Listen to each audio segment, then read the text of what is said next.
Sir Martyn Oliver faces a formidable challenge as he takes the helm at Ofsted, aiming to reshape the public perception of the education watchdog.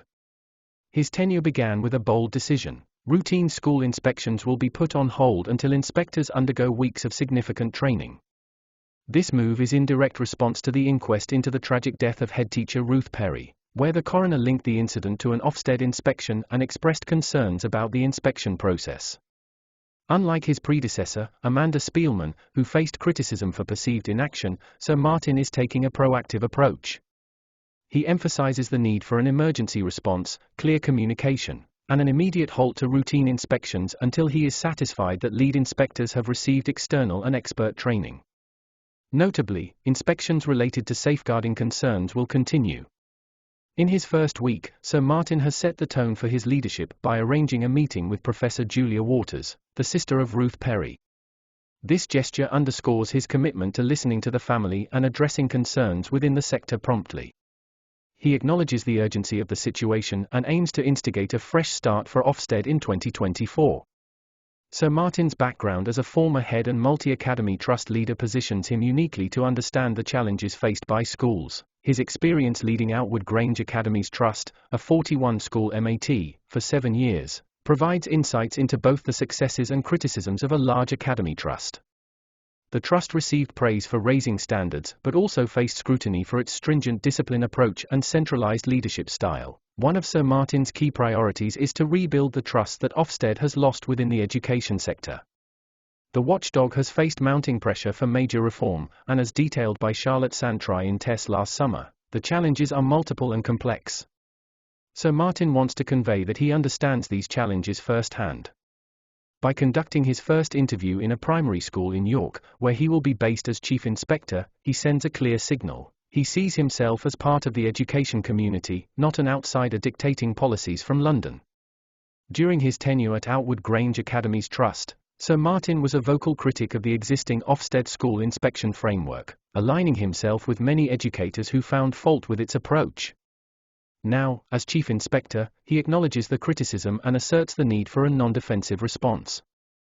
His vision for 2024 is to conduct inspections with courtesy, professionalism, respect, and empathy, positioning inspection as a collaborative effort with schools rather than an imposition. To achieve this, Sir Martyn plans to involve more serving school leaders as Ofsted inspectors, aiming for a workforce that truly understands the challenges faced by schools today. He believes this shift will contribute to a more empathetic and collaborative inspection process. The importance of this approach is emphasized throughout the interview, where Sir Martyn repeatedly stresses that inspections should be done with schools, not to them. However, the question of complaints remains. Despite changes made to Ofsted's complaints process last year, including expedited routes to independent adjudication services, Sir Martyn's emphasis is on preventing complaints altogether. He asserts that ensuring inspection outcomes are right the first time is the most crucial objective. While expressing a desire for a more open and transparent Ofsted, he seems to deflect the issue of a truly independent body to address complaints. Sir Martyn wants Ofsted to be more open about its operations, including sharing training materials, a departure from the watchdog's previous reluctance to disclose inspector aids. He advocates for collaboration with researchers and academics to review Ofsted's performance, even if it leads to critical judgments. This commitment to transparency is aligned with his broader vision of rebuilding trust and credibility. On the question of wider Ofsted reform, Sir Martyn remains non-committal. As the Chief Inspector, he emphasizes that his role is to make inspections work for the government of the day. The potential shift in government and Labour's proposal to replace overall inspection grades with school scorecards might impact Ofsted's future direction. However, Sir Martyn defers such questions to policymakers, indicating a pragmatic stance focused on adaptability. Sir Martyn's first year is poised to be transformative, with a big listen consultation exercise planned in the first half of 2024. This comprehensive engagement, including roadshows spanning around 12 weeks, aims to gather feedback and insights from various stakeholders.